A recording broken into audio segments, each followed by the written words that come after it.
Hey guys, welcome to Ben Wrenchin. My name's Ben, and today I'm wrenching on the '02 Ford Ranger. I finished up the front shocks and the sway bar links, and today I'm going to be installing rear shocks on this truck.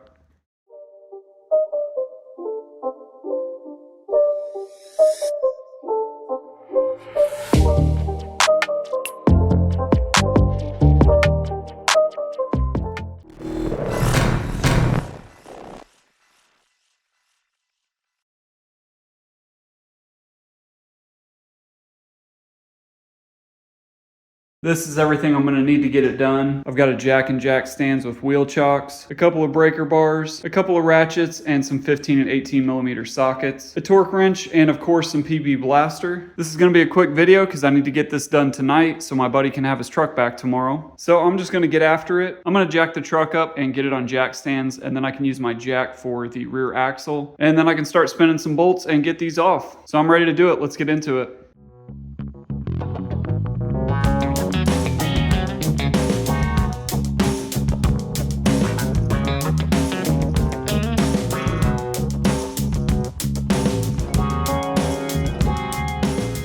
Alright, so I've got wheel chocks on the front wheels. Got the truck supported with the jack stand on the frame. I put a second one under there as a fail-safe just because I've got 4 jack stands. And I've got the jack right under the rear differential so I can lift that up once I'm under there. The passenger side shock's the easiest to get to because it comes in front of the wheel. The driver shock goes backwards, so it's a little bit more difficult to get to. But with the wheel off the ground, I can go ahead and lift up the differential just a little bit, and that'll loosen up the pressure on these bolts. I'm gonna spin this nut off, get that bolt out. It's a 15 millimeter bolt with an 18 millimeter nut. And then the top one's just got an 18 millimeter nut on it. That bolt doesn't have a head, it's just welded into the frame. So I'll support the rear differential just a little bit. And then I'm going to use my short breaker bar with the 15 millimeter socket on the bolt head and my long breaker bar with the 18 millimeter deep socket on the nut side. So essentially what I want to do is get this breaker bar resting on the axle, and then I can use my long breaker bar to break this nut loose.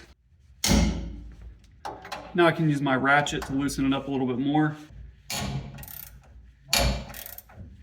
And that sound means I need some PB blaster on here. I can also use a wire brush to clean up some of the rust on these threads and hopefully get that nut off easier. And now it's coming off easier. So now I can use my battery ratchet to spin it off the rest of the way. And I will need to reuse this nut, so I'm going to hold on to it. And I can also spin it back on a few threads to help me get this bolt out.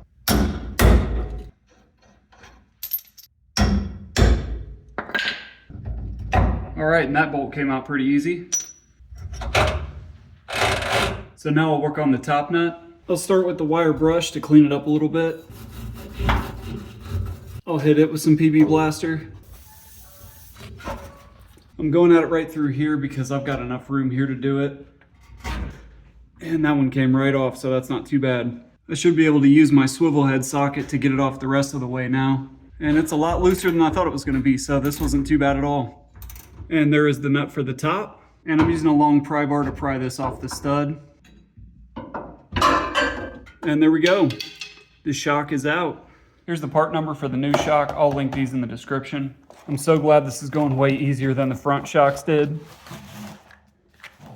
So comparing them side by side, they look the same. Everything looks good. I really like Bilstein shocks. I would recommend them to anybody who's trying to decide which shocks they want to get. I put these in my truck and I love them, so I'm really glad my buddy decided to let me put these in his Ranger. So I'm not going to do any prep work. I've seen where you set it down and push the plunger down and preload your shocks. I don't really see any point in doing that. The truck's going to do it for me when I get them on. So I'm going to go ahead and install this. And these didn't come with any new hardware, so I'm going to put the top on first and reuse the nut. I can just swing it back and forth and walk it onto that post. And I can also push from the back and rock it back and forth, twist it side to side, and just keep going slowly until I get it flush. And I can wedge my pry bar against this muffler and push it on a little bit easier.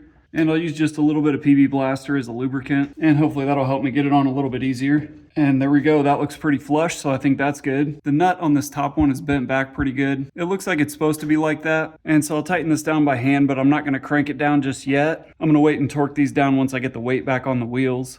And so now I can get the lower section into its spot. And it looks like it just about perfectly lines up with this hole. I'm gonna jack the differential up just a little bit. And I think one pump was just enough to get this through. There we go. So now I'll get this nut on. I'll start it by hand. I can use a 15mm socket on the head of the bolt, and I'll use my battery ratchet to spin this nut on, but I'm not going to torque it all the way down yet. So that's good. I'm going to stop there. I'm going to go ahead and do the other side, and then I'll torque all these down once I'm done with both.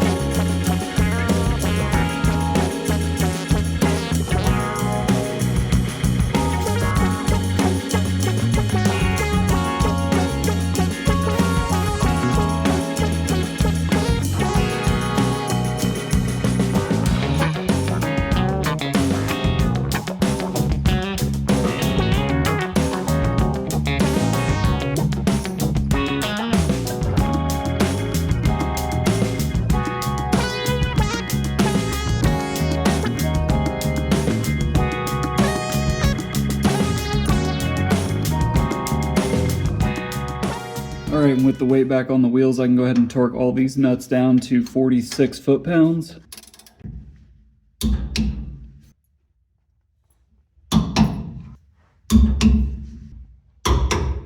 Alright, with that, the rear shocks are done. I got them torqued down, and they actually look really cool. So it feels really good to get these shocks out. That is a sight that I really like to see.